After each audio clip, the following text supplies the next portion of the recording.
Kakadosh Boker Tov. We're on Masechet Yoma Daf Amud Aleph 59a1. We were trying to bring now another explanation in the machloke between Rabbi Akiva and Rabbi Yosef Galilei. So says the Gemara, if you want, you can answer. Isviralan hakafa baregel. If we would actually hold that the Kohen Gadol is going to be makif the Mizbach HaZahav, right, that he's going to go around the Mizbach HaZahav with his legs when he's going to put the matanot on the kranot, so then this is like the kafa which is done on the Mizbeach HaChitzon, which is also done baregel. The Chule Alma Lo Plige, but nobody's then arguing then, and everyone's going to say the Alfinam Pnim Michutz, that we're going to learn the inside avodah, which is inside of the Hechal, to the outside, which was the Mizbach HaNechoshet. Vehacha behaka mipalges. So then what is the machloka between them? More Savar Rabbi Akiva held hakafa bayad, that the hakafa was done on the Mizbach HaZahav only with his hand. That means his hand was going around the entire Mizbach HaZahav, and therefore, right, but it wasn't actually with his legs. That means he stayed in the same spot from the entire time. More Savar Rabbi Yosef held hakafa baregel, that it was done with his regel, which means he actually used to walk around.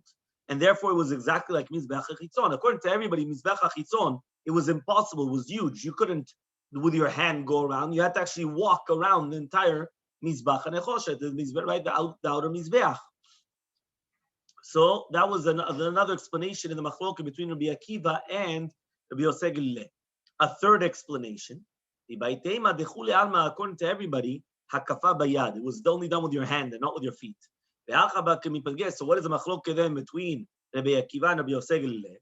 More savar yalfinan yad meregel, right? According to one man da'amar, we learn hakafa bayad from hakafa baregel, which means that we learn that the Kohen Gadol used to be makif the Mizbach HaZahav, right, on the right side, right? That's bayad, just like he used to be makif the Mizbach HaChitzon derech yimino.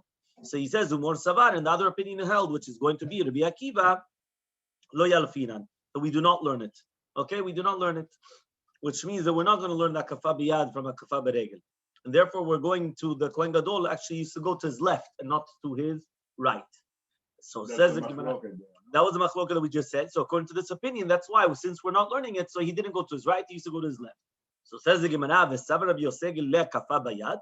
Are you going to tell me that according to Shidat Rabbi Yosef Galilei, it would only be done with his hand and not with his feet? Because we just said, the third explanation was, according to everybody, it was done by yad. You're going to tell me that even according to Rabbi Yosef Galilei, it was done by yad? Let's see the seifa. The seifa says, Eliezer says, Bimkomo haya omed umechate. In the same place, the Kohen Gadol used to come, and he used to be standing, and he used to put his hands on every single keren. So on every single corner of the Mizbach HaZahav. Miklal. So it comes out, the Tanakama L'Sirle. The Tanakama, which was Rabbi Yosef Galilei, he doesn't hold of this, which means that he held that they actually used to go around. He used to have to walk around the Mizbach HaZahav. It wasn't just done with a hand. So the Gemara says, you're right. Which means it's for sure, just like you said, that we're going back to the original answer, meaning we're not going to say that it was done just by yad according to Rabbi Yosef Galilei, right? So he says, more savar hakafa bayad, more savar hakafa baregel. It's true. The machloket is that according to the first shita, which is Rabbi Akiva, it was done with the hand, and according to the second shita, which is Rabbi Yosef Galilei, it was done by regel. It was done with the feet, which means he actually physically walk around the Mizbach HaZahav. So that is the machloket between Rabbi Akiva and Rabbi Yosef Galilei. Okay? But they did it. Ubehaka mipalgen. This is what they're arguing with. More savar saviv the mizbeach pnimi ke saviv the mizbeach chitzon. When it says the word saviv in the Torah, so the Rabbi Yosef Galilei held that when it says saviv, just like by the mizbeach pnimi, so too it's the same saviv by mizbeach chitzon. That means just like the mizbeach chitzon, it's done baregel, so to mizbeach pnimi baregel. Umor savar, but according to Rabbi Akiva, kula mizbeach pnimi mimkom chada keren the mizbeach chitzon kai. No, the entire mizbeach pnimi is so small that it's like one keren of the Mizbeach HaChitzon, and that's why you could do the entire thing without actually moving around. You're just standing in the same. Exactly, that's what you had in the picture, that he could do everything in one shot, right? That's why towards himself it was going to be a completely different halacha. Okay, fine. Tanya, we learned in a Braita. Amar Bishmael says to Bishmael, Shne Kohanim Gedolim nishtayru b'mikdash rishon. There are two Kohanim Gedolim that they stayed after the destruction of the first Bet HaMikdash. Ze omer, one of them said, Biadi kafti. Veze omer bragli kafti. So imagine, you have two Kohanim Gedolim. Interesting how you had two. Obviously, one of them, had to become, disqualified for whatever type of a mum, and then you had another one. Okay? And then what happened is one of them comes, and imagine, you're asking, no, I want to do I want to try to find out how was it done. So one Kohen Gadol comes and he tells you, I did it with my hand. And the other Kohen Gadol tells you, I did it with my feet. So Zenoten Tam Lidvav, and each one is giving a tam for his words. Zenoten Tam Lidvav, Zenoten Tam Lidvav. Zenoten Tam Lidvav, Saviv. Right? The one that he's coming and he's saying it's Saviv, the Mizbeach Panimi Kimilat Saviv, the Mizbeach Chitzon. Just like the Mizbeach Chitzon, you're walking around. So to Mizbeach Panimit, you're also walking around. Zenoten Tam Lidvav, and the other one is giving a reasoning for his words. Kula Mizbeach Panimim, Mimkom Chada Deken and the Chitzon Kai. That it's all right instead of the Mizbeach HaChitzon, which means that it's all in one place. Okay?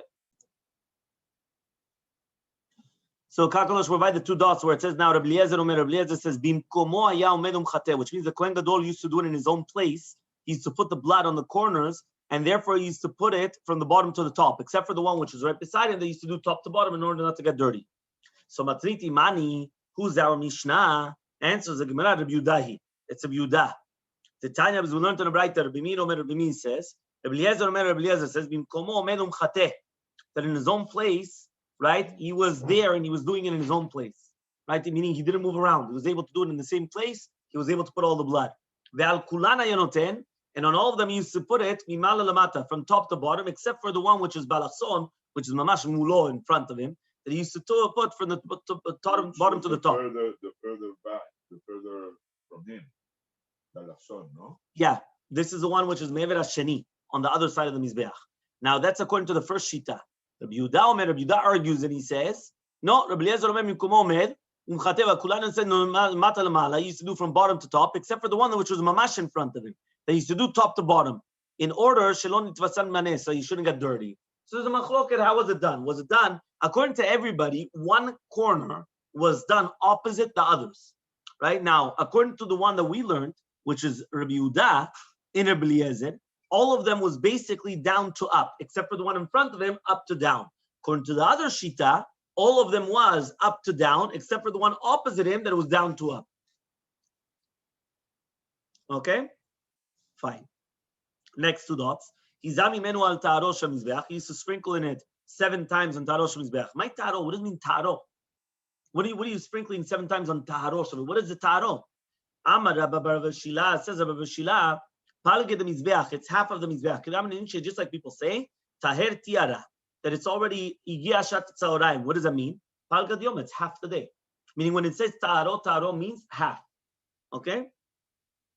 So Meitway, they're going to ask the question, when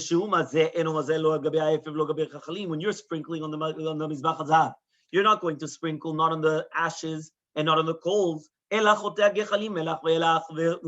rather you have to be goref the gechalim, where you're going to move them from one side to another, and then you're going to sprinkle on the place which is empty, meaning you're going to move on the sides the gechalim, and now when there's an empty space, that's where you're going to do the sprinkling. So but rather Rabbi Shila says, Al Giluyad Mizbeach.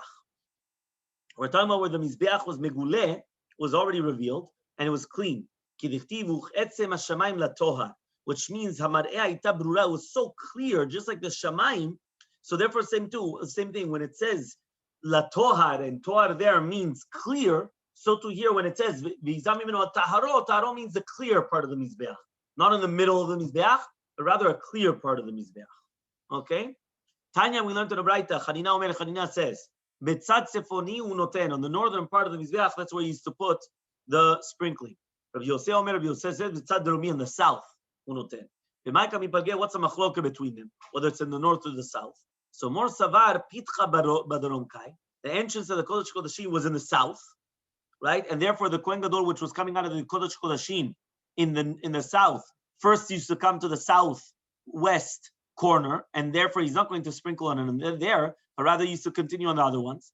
Mor Savar Pitcha Betzavon, the other one held that the entrance to the Kodesh Kodashim was in the north. You remember that was a machloke, whether it was in the north or the south, and therefore the Kohen Gadol used to start on the northeast. and finish on the southeast. So therefore, when he was standing there, that's what he used to do. However, though, according to everybody, wherever he used to finish the matanot on the kranot, on the corners, that's where he's going to place it also on the mizbach hazahav, on the gag. Meaning, first he used to do it on the kranot, on the corners. Then he used to do it on the top. But wherever he finished placing the corners, that's where he did it on the top. So that's why it was the machloket, whether it was in the north or the south. Because it all depends whether the entrance of the parochet of the Kodesh Kodashim was going to be on the north or the south. Okay? So he says, Amar Krab, why? Because it says in a pasuk, V'tiaro v'kidesho, imkom shekidesho sham tiaro. In the place where you finish sanctifying on the kranot, that's where you're going to be tiaro, that you're going to put it on the mizbeach as well. So that's why if you finish on the south, you're going to do it on the south. If you finish on the north, then that's a machloket. Why is the machloket? It all depends where the entrance of the entrance of the Kodesh Kodashim was. If the entrance of the Kodesh Kodashim was in the south, so then he used to start in the north. If it was in the north, he used to start in the south. So because of that, wherever they finished, that's where also there was a machloket, whether it was done in the north or the south, the sprinkling on top of the mizbeach. Next, Shirei Adama Yashofech Yisod Maravi Shemizbeach Etzon. The leftover of the blood of the pot of the Saeed, he used to pour it in the Yisod Maravi, in the western Yisod on the Mizbeach Etzon, on the outer Mizbeach. Tamar Krabbat says in the Pasuk, Ve'kol dama par yishpoch. All the blood of the pot, you're going to pour it. The Chinafik, Bahu Paga Bereisha. So when you go outside of when you come outside of the Ulam, right? You have the Kodesh Kodashim, Echal, Ulam, and the outside, that's Zara. What is the first part of the Mizbeach that you see? The western part, right? Because remember, the Kodesh Kodashim is in the west. So when you come out of the Ulam, the first thing that you see is going to be the west. So because of that, that's why you have to put on the Yisod Maravi. Okay? Then we said, however, though the one of the Mizbeach HaChitzon of the Korbanot, that you wouldn't pour it on the Yesod, but rather you would do it on the Yesod Dromit, not the Yesod Ma'aravit, Yesod Dromit. So Tanu Rabbi Nami learned to the Braita, when it says that that's the Dromit. Atau when Yesod Dromit, you're going to say it's going to be the south, when it's a Ma'aravit, or maybe it's the east, the west, sorry. Amarta Yilmod Yireh Mina Kevesh, Yitzito Mina Echad.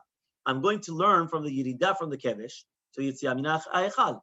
Just like the Yitzia Mina Echal, the first thing which is Samuchlo is the west, right? Is the Yisod Maravi. So too, when you're coming down from the Kevesh, what's the first thing that's Samuch Lecha? The south. Remember this: the Mizbeach was more inclined towards the south. The ramp was in the south. So when you come down the south, what's the first thing that you meet? The south. You don't meet the west. When you come out of the Kodesh HaKodashim or the Echal or the Ulam, the first thing that you meet is the west. Okay? So Tanya, we learned to write Rabbi Yishmael Omer Bishmael says, Zeh v'zeh Yisod Ma'aravi. Both of them were talking about the Ma'aravi, the west one. Shimon Bar Yochai Omer, Rabbi Shimon Bar Yochai says, no. Zeh v'zeh Yisod Romi. Both of them are the south one. So Bishma Rabbi Yishmael, I understand Rabbi Yishmael, Kasav Rabbi, he holds Yilmat Satum Mefurash. We're going to learn something which is Satum, which is the left, meaning the leftovers, the Shidaim of the Chatat Chitzonah, from something which is Mefurash, which is basically the Yisod Ma'aravi. But according to Shimon Bar Yochai, why does he say they're both going to be in the Yisod Romi, on the south?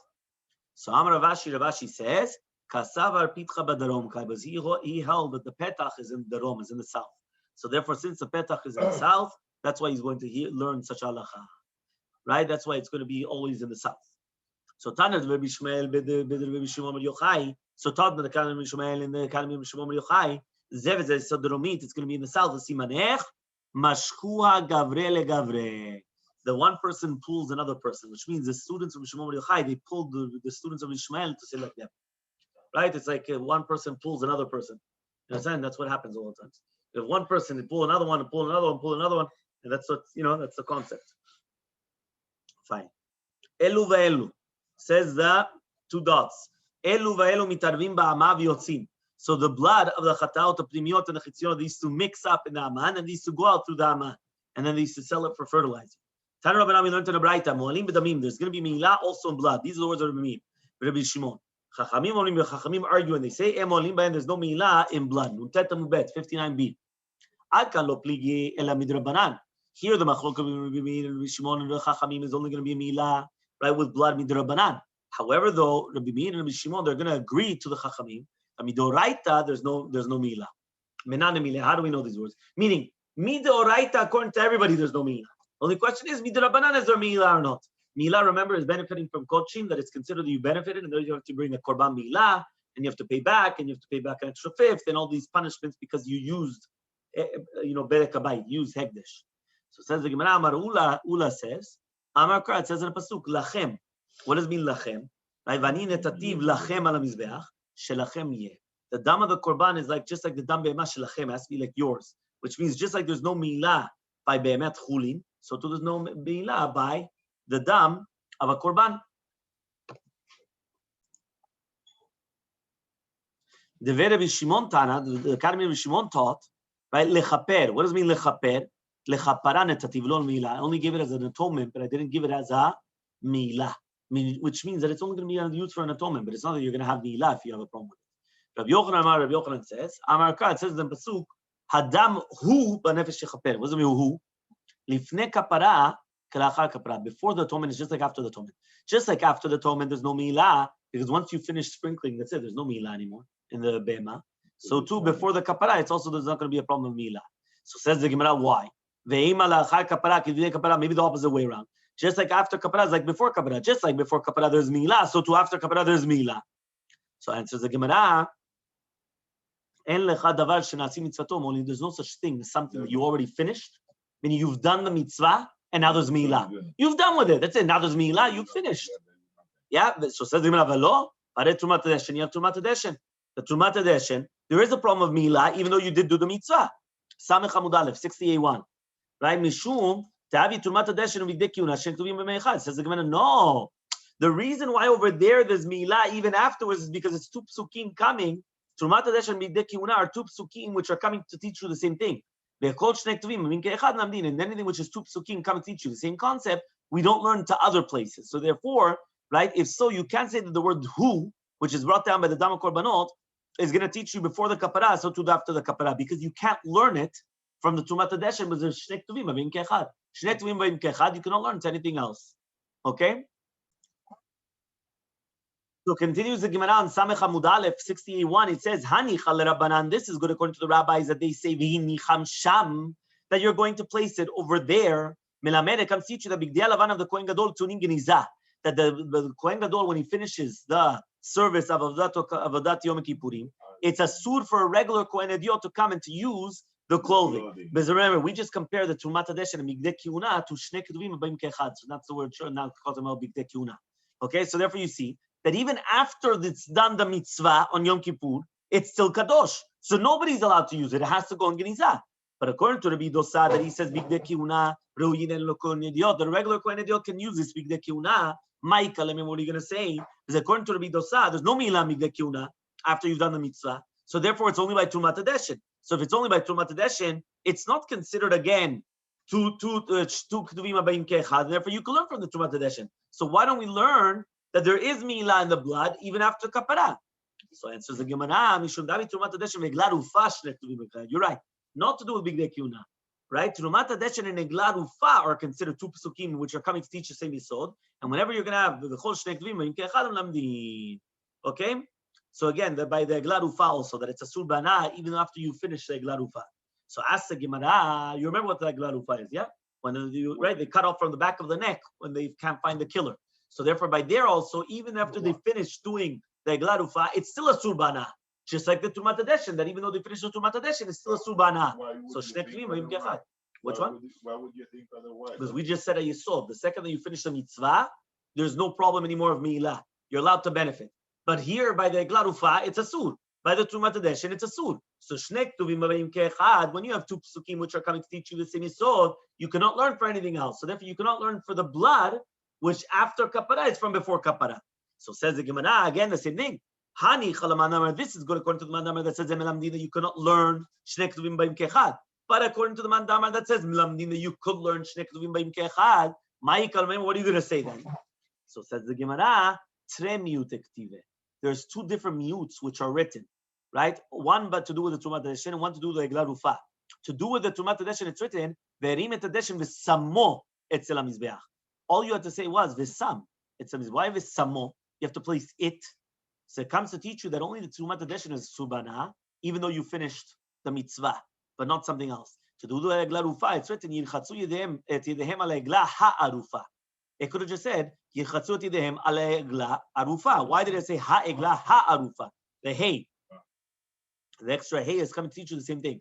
That only the egla harufa is going to be a surbana after you've done the mitzvah and nothing else. So because there's two mi'uts, right? That means even without the concept of shnek tuvim v'im ke'echad, the fact that there's a mute by here and a mute by there, they're both going to be prohibited, and only by them. You cannot apply that rule to any other type of teaching.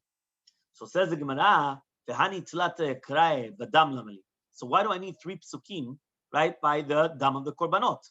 Right, it would have been only one, right? There would have been only one, it would have been enough. Why do you need 3 psukim? Because the Gemara Nuntet Mubet said that there were 3 different psukim to do the blood. Okay? So why is there 3 different exclusions written by the blood? One of them is to exclude the blood of the korbanot of chiyuv karet because of notar, which means usually if a person eats the leftovers, he gets karet. But if he ate the blood, he's not going to have a chiyuv of notar. One of them is going to be mi'ut me'ilah, that there's no me'ilah. That means if somebody is going to benefit from the blood of the korbanot, he's not going to be chayav me'ilah. One of them is going to be mi'ut the tum'ah, that a person is not going to be chayav karet if he ate it with tameh. Meaning if a person's tameh and he ate kodshim, he's chayav karet. But if he ate the blood of the korbanot, he's not chayav karet if he was tameh. Aval mi pigul lo tzarich letukah, but from pigul you don't have to minimize it. This time was written to the Mishnah in Zevachim. Kol sheyesh lo matirim el adam mizbeach, anything which has a part which is matirim, whether for the human being or for the mizbeach, chayivim lo mishum pigul. There's a problem with pigul. The dam atzmo matiru, and dam permits other things. Because remember, after sprinkling of the blood, that's what's going to permit the imureh of the korban, whether it is that you're allowed to eat it, meaning once you sprinkle the blood, now you're allowed to eat the rest of the animal and you're allowed to bring up the limbs. So because of that, you're not going to be chayav karet because of pigul. So pigul didn't need an exclusion. But the other 3 things, which is leftovers, mi'ilah and tumah, they didn't need exclusion. That's why we had 3 different exclusions in the pasuk to do with the dam. Says the Mishnah, Kol ma'aseh Yom Kippurim amur laseder. All the avodot of the Yom Kippurim which are mentioned in our Mishnah laseder, that was the seder which the Torah already told us to do. If one person went and he preempted one before the other, meaning he changed the seder, lo asa klum, he didn't do anything, which means that it becomes psula, and you have to do it again, ala seder. That means everything has to be done in that order. If you're going to change the order, walo, you didn't do anything, and you have to do it again in that order. Higdim damasayil damapad. If you first did the blood of the sayil before the blood of the pad, so he has to do it again, the damasayil, after the damapad. Because remember, first comes the pad, and then the sayid, the bull, and then the he-goat. Okay? Now, what happens if he didn't finish the matonot inside the Kodesh Kodashim, and the blood of the part of the sayid, it's spilled? So it says, you have to bring other part, which means you have to slaughter another part of sayid, right? Accept the blood, and then do it again. Then you have to do it on the inside first. The same halacha would apply. In the echal, you would have to bring a new blood just for the echal. Also for the mizbach hazav. Shekulan kapara b'fnei atzman, but each one, there are 3 of them. Kodesh Kodashim, the echal, and the mizbach hazav. All 3 of them were needed as a kapara b'fnei atzman, were needed as an atonement on their own. Okay, and therefore that's why you needed to do each one separately, and that's why if the blood spilled in any one of those 3, you have to get another blood and you have to do it again. Rabbi Elazar and Shimon say, no, you don't have to start again from the beginning. If the blood spilled in the middle, from where you stopped, that's where you start. But technically speaking, you didn't change the order, right? According to the first opinion, you had to start the entire process again. According to the second opinion, no, you didn't change the order. You were in the middle. So you start from where you finished. Wherever you finished. You finished by the Kodesh Kodashim, or you only started by there, you do there. If you finish by the Echal, you start by the Echal. You finish by the Echal, wherever you were, you continue there. Okay? And then you go back and No, but then that's how you finish. If you already did the Kodesh Kodashim, according to the Shita, you don't have to do it again, because you did it in the proper order. So you only have to do the Echal again, and then the Mizbach Hazav. If you already did the Kodesh Kodashim, you did the Echal, so then that's where you stopped. So you only do the Mizbach Hazav. So wherever you were, you continue. You don't have to start again. You know, the same halacha applies many times to Amidah. If a person has to go in the middle of Amidah, let's say to the washroom, things like that, so does he go back? So does he have to start from the beginning of Amidah, or he goes exactly from where he left off? He doesn't remember or he doesn't remember where he was, things like that. So all these different halachos. So you go back to where you think you were. But if you stayed a long time, though, you have to start from the beginning, right? That means, so you see that there's different halachot to do with you have to start from the beginning, or it's from where you were. Yeah, it depends how long it was. Okay, fine. So says the Gemara. Tanu Rabbanan, we learned in the Braita. Kol Maaseh Yom Kippurim Amur La Seder. All the actions of Yom Kippurim, meaning all this Seder, which is done on the Seder. So if you did one before the other, you didn't do anything. Amar Rav Yehuda says, Rav Yehuda ematai, one of these words, bidvarim anaasim bivigdei lavan mibifnim. Only if you're on things which are done bivigdei lavan and on the inside. Remember, bivigdei lavan was only things which are done on the inside of the Kodesh HaKodashim. Outside of the Kodashim, it was always bigdei zahav. Okay? So it says here, aval bidvarim anaasim bivigdei lavan b'chutz, im igdim ma'aseh lechavro ma'aseh asa asui. So according to this shita, this is the shita of Rabbi Yehuda. Rabbi Yehuda is coming and he's saying, even though the Mishnah just told you if you change the order of the Maaseh Yom Kippurim, it's going to be pasul. He says no, that's only if it was things to do with the inside of the Kodesh Kodashim, b'videi lavan. Anything which was done b'videi zahav, even if you change the order, the avad is going to be okay. Okay. Rabbi Nechemia though, he comes and he argues and he says, "Bemet dvarim murim, dvarim anesim b'videi lavan mibifnim mem b'chutz." He says no. This is only talking about the clothing, right? When the person was when the Kohen Gadol was in the Bigdei Lavan, whether on the inside or of the outside, right? Of the Kodesh HaKodashim. Because according to him, any avodah which was done by the Kohen Gadol Bigdei Lavan is me'akev, right? And even if it was done outside of the Kodesh HaKodashim, why? Because it became pasul for the avodah, right? But he says, "But dvarim anasim b'bigdei zahav machutz ma'aseh asa asui." So according to the first mandamar, it was all to do with the clothing, but it wasn't the clothing. It was basically bifnim or mibachutz. Right? Kodesh Kodashim or outside. Now it's nothing to do with that, it has to do with the clothing. Right? Bigdei Lavan or Bigdei Zahav. Even if it was done Bigdei Lavan outside, it's still going to become disqualified. Okay? Now Rabbi Yochanan is going to come. No, when we just said that it's not. 1 second. It actually comes out something very interesting because both, also Rabbi Yehuda and also Rabbi Nechemia, they both learn it from the same pasuk. Even though they're two complete opposites, right? Because one of them is putting more of the emphasis or the focus on the clothing, and one of them is putting emphasis on the destination, on the place, the venue. So Amar Rabbi Yochanan says Rabbi Yochanan, u'shnehem mikra echad darshu. They both expounded it from the exact same pasuk. Why? It says in the Torah, "Ve'ayta zot lachem lechukat olam lechaber bnei Yisrael mikol chatotam achad b'shana." The word chukah, right? When it says "Ve'ayta zot lachem lechukat olam," that chukah is coming to teach you that it's a chok that it is me'akev. Okay, now it's written achab b'shana. Okay, now obviously achab b'shana is once a year, so we're talking about Kippur. However, though the machlok between them is which kavanot or which avodot are we referring to of the Kohen, right? Samech Hamubet 60b. Rav Yehuda Savar, Rav Yehuda held, right? He comes and he holds that when it says chukah in the Torah, it's talking about makom shemitkaprim bo pam achab b'shana. We're talking about the place where it's mechaper pam b'shana, which is the Kodesh HaKodashim. Kodesh HaKodashim is the only place where you're going to be atoned once a year. That's the only time that you go in once a year. However, though anything that you do in the Echal and the Azara, even though it's going to be done once a year of the Kohen Gadol, right? Doesn't matter. That means, for example, when you're going to be sprinkling the Dama Par and Dama Sa'id in the Echal, whether it's on the Parochet or the Mizbach Zahav, is that done all throughout the year? No. But where is that done? It's done in the Echal. It's not done in the Kodesh HaKodashim. So the fact that it's done in the Echal and not in the Kodesh HaKodashim, he was learning that it's makom shemitkaprim bo achab b'shana. What is the makom? Makom is Kodesh HaKodashim, right? And therefore, even though it was done achab b'shana, the other ones were also done achab b'shana. The sprinkling of the Dama Par and Dama Sa'id on the Parochet, or the sprinkling of Dama Par and Dama Sa'id of Mizbach Zahav was also once a year. But it doesn't matter. It wasn't a makom shemitkaprim bo achab b'shana. So therefore, that's why he comes and he says, right, that it's going to be okay. That's why it only impedes the place, the venue. Rabbi Nechemia Savar, Rabbi Nechemia holds, no. When it says chukah, it means devarim hamitkaprim bahem pam achad b'shana. It means the concept of the kapara is on the actions that you're doing, which is going to be mechaper pam b'shana, and that's not the place. So if you're not learning it in the place, but rather in the action, so now it makes sense. Why? Even if it's going to be b'bigdei lavan, right? Even if it's going to be on things which are going to be done, right? Whether it's going to be achad b'shana and Kodesh HaKodashim or achad b'shana b'Kohen Gadol, as long as it's going to be b'gdei lavan be'echal or ba'azara, on everyone it was still written the same word chukah. Now remember, as long as it's written the word chukah, the seder is me'akev. It's going to impede. So ask the Gemara, atu l'Rabbi Yehuda makom kativ. 1 second. They both learned it from the same pasuk. Remember, achad b'shana means once a year, which is Kippur. Chukah means that it impedes, right? It's me'akev. So the question that we ask ourselves is, where's it written in the pasuk makom? It's not written anywhere makom. Does it say in the pasuk makom shemitkaprim bo? It says right? It says in the pasuk, right? Vayita zol lachem lechukat olam mechaber ben Yisrael mikol chatotam mechaber shel. Where's the written makom?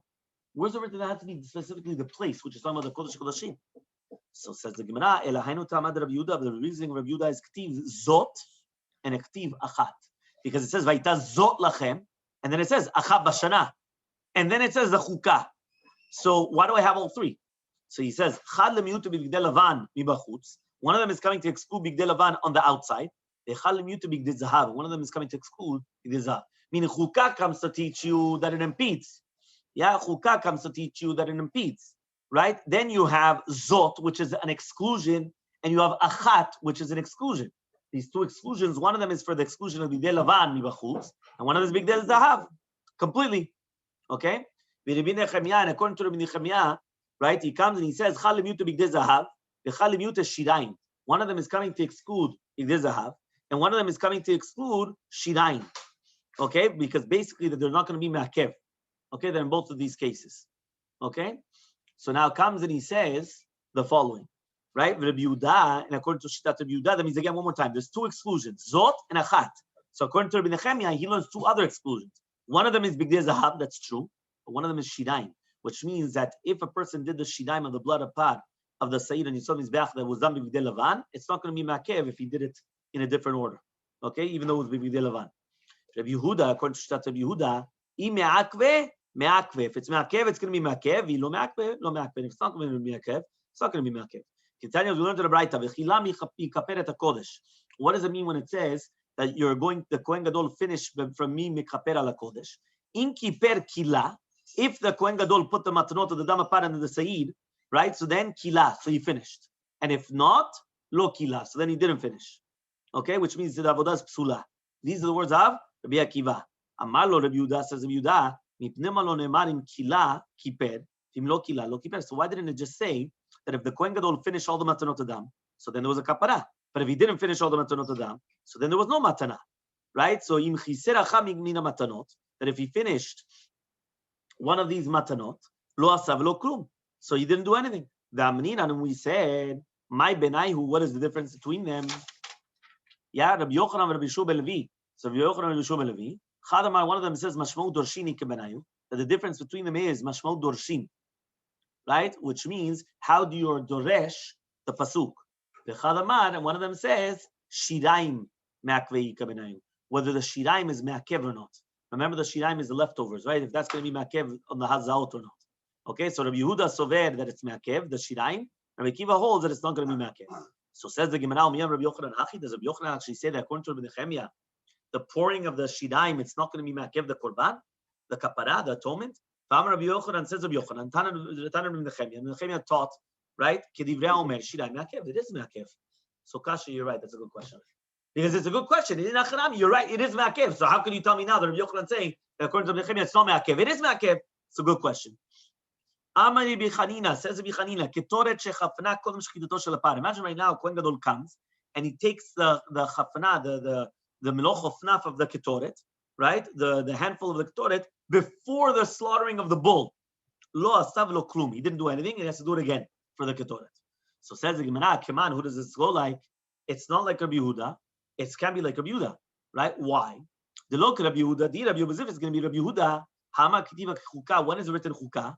Only on things which are done b'bigdei lavan mibifnim udektiva, right? Only the things which are done b'bigdei lavan bifnim. So according to Rabbi Yehuda, it's not on the bigdei lavan bachutz. So therefore, since the shchitat of the pot is not me'akev the avodah afterwards, so you shouldn't be posel the ketoret. So if it's not going to be not like Rabbi Yehuda or not like Rabbi Nechemiah, so says the Gemara, afilu teim Rabbi Yehuda, you could say it's Rabbi Yehuda. Why? Tzorech penim kefnim dami, which means anything which is needed for the inside is like the inside, which means even though the avodah was done in the azara, but since you were going to bring it inside the kodesh kodashim, for example, the shchitat apar, which was done in the azara, but you needed the blood in the kodesh kodashim, so therefore it's also considered avodat panim, and therefore Rabbi Yehuda agrees and he admits that he says that it is me'akev if you're not going to do the proper order. Okay. Next, now we learned in the Mishnah, imad shelo gamar matanot shebifnim nishpach adam. If until you didn't finish the matanot on the inside, the blood spilled, Yavida Mechad, you're going to bring another blood. You have to do it from the inside again from the beginning. right? V'im ita. Now, if you're going to tell me that according to Rabbi Yehuda, he's moded that shchitat apar is considered avodat pnim, right? Yachzor v'yachpon mibayle. So then he has to go back and do the chafina as well, right? Because if you're going to tell me it's considered avodat pnim and therefore it's me'akev, because even though it's done on the outside, but it's done for the necessity of the inside. So if it's done for the necessity of the kodesh kodeshim, it's considered like the inside. So it should have said yachzor v'yachpon. Why did it not say that? So it said, yeah, right? He just said yachzor v'yachtir, right? He says yachzor v'yazeh b'techila. No, yachzor v'yachpon v'yazeh b'techila, right? So he answers, but you're right. We're not talking about the ketoret, which means the Mishnah was not talking about avodat ketoret and if it became pasul, but rather we're talking about avodat the par and the seir. But for sure, in Achanami, if the dama par fell in the middle, right? The din is you have to do the beginning and you have to do again the ketoret as well after the shchita, the parashani. And we continue Bezrat Hashem tomorrow.